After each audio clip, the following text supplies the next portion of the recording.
আসলে এটা আমার মনে হয় 4 তারিখের রেজাল্টের পর 5 তারিখ করলে ভালো হতো, উচিত ছিল 5 তারিখে কথা।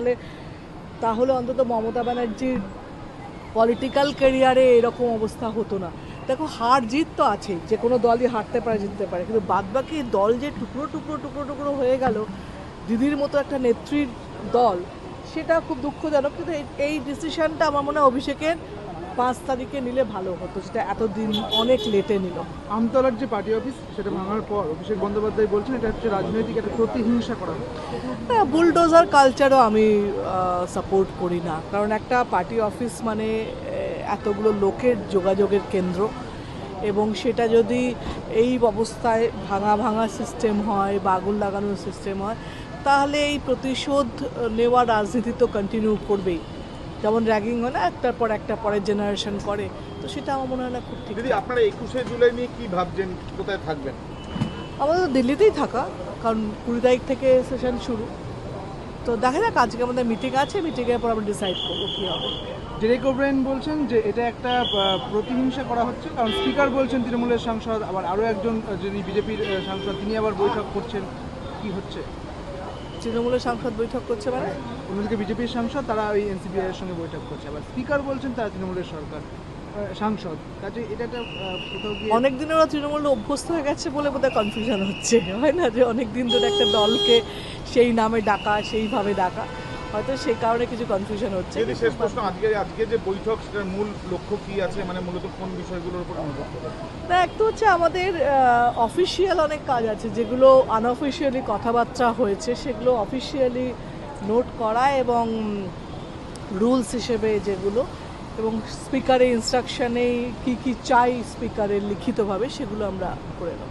हिंदी कोई नहीं, हिंदी कोई वापस आए मैं पदत्याग करूंगा क्या कोई विषय नहीं। ये 4 तारीख जब रिज़ल्ट आउट हुआ, 5 तारीख ये करने से अच्छा होता, तो फिर ममता बनर्जी का जो ज़िंदगी का इतना इतना लड़के जो पॉलिटिकल पार्टी बनाया था, उसका हाल ये नहीं होता। हार जीत तो हो सकते, कोई भी पार्टी जीत सकते, कोई भी पार्टी हार सकता है, हारने से ये रिज़ल्ट नहीं होता। लेकिन ये जो पार्टी मतलब तर हो गया ना ऐसा, तो वो नहीं होता।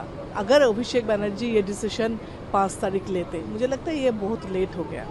तो वो तो बनर्जी कल दिल्ली गए हैं, वो जो तृणमूल पुराने तृणमूल नए तृणमूल के जो लोगों को लेकर बवाल चल रही है उसको लेकर बैठक है उन लोगों का, क्या कहेंगे? मुझे ये नहीं पता, क्योंकि मुझे ये यहाँ पे जो एमएलए है उनके साथ मेरा कोई कनेक्शन है ही नहीं। मुझे पता भी नहीं ये लोग क्या कर रहे, क्या मांग रहे, क्या उनका पॉलिसी है, तो इसलिए मैं इनके ऊपर कुछ नहीं बोल सकती। और 21 जुलाई को लेकर क्या कहेंगे? हम लोग का आज मीटिंग है, हम लोग डिसाइड करेंगे क्या है, क्या करना है।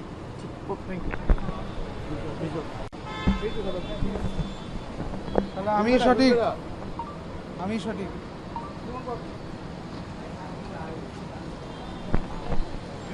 অভিষেক বন্দ্যোপাধ্যায় গতকাল বলেছেন যে যারা চলে গিয়েছে তারা কালীঘাট তৃণমূলে ফিরে আসলে 1 ঘন্টার মধ্যে তিনি পদত্যাগ করবেন। আসলে এটা আমার মনে হয় 4 তারিখের রেজাল্টের পর 5 তারিখ করলে ভালো হতো, উচিত ছিল 5 তারিখে কথা। তাহলে অন্তত মমতা ব্যানার্জির পলিটিক্যাল ক্যারিয়ারে এরকম অবস্থা হতো না। দেখো, হার জিত তো আছে, যে কোনো দলই হারতে পারে, জিততে পারে, কিন্তু বাদবাকি দল যে টুকরো টুকরো টুকরো টুকরো হয়ে গেল, দিদির মতো একটা নেত্রীর দল, সেটা খুব দুঃখজনক। কিন্তু এই ডিসিশনটা আমার মনে হয় অভিষেকের 5 তারিখে নিলে ভালো হতো, যেটা এতদিন অনেক লেটে নিল। আমতলার যে পার্টি অফিস সেটা ভাঙার পর অভিষেক বন্দ্যোপাধ্যায় বলছেন এটা হচ্ছে রাজনৈতিক একটা প্রতিহিংসা করা হচ্ছে।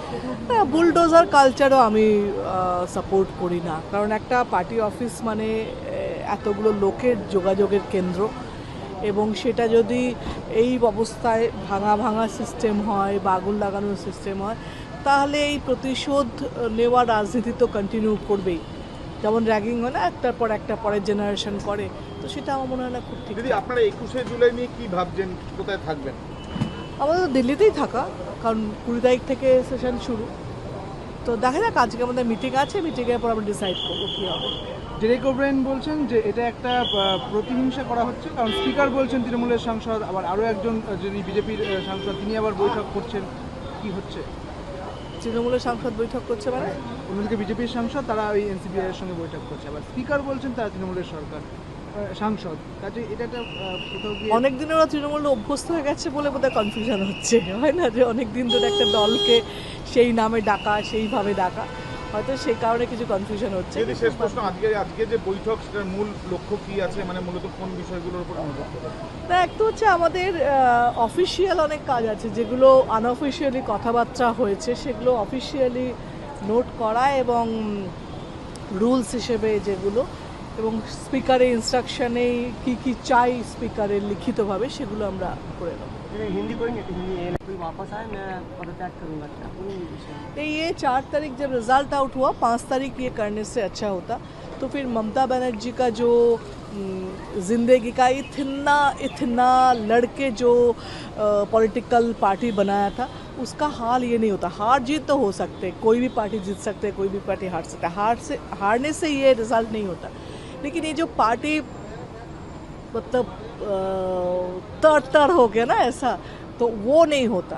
अगर अभिषेक बनर्जी ये डिसीजन 5 तारीख लेते, मुझे लगता है ये बहुत लेट हो गया। तो वो तो बनर्जी कल दिल्ली गए हैं, वो जो तृणमूल पुराने तृणमूल नए तृणमूल के जो लोगों को लेकर बवाल चल रही है उसको लेकर बैठक है उन लोगों का, क्या कहेंगे? मुझे ये नहीं पता, क्योंकि मुझे ये यहाँ पे जो एमएलए है उनके साथ मेरा कोई कनेक्शन है ही नहीं। मुझे पता भी नहीं ये लोग क्या कर रहे, क्या मांग रहे, क्या उनका पॉलिसी है, तो इसलिए मैं इनके ऊपर कुछ नहीं बोल सकती। और 21 जुलाई को लेकर क्या कहेंगे?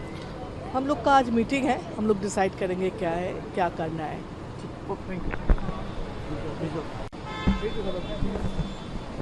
তাহলে আমি সঠিক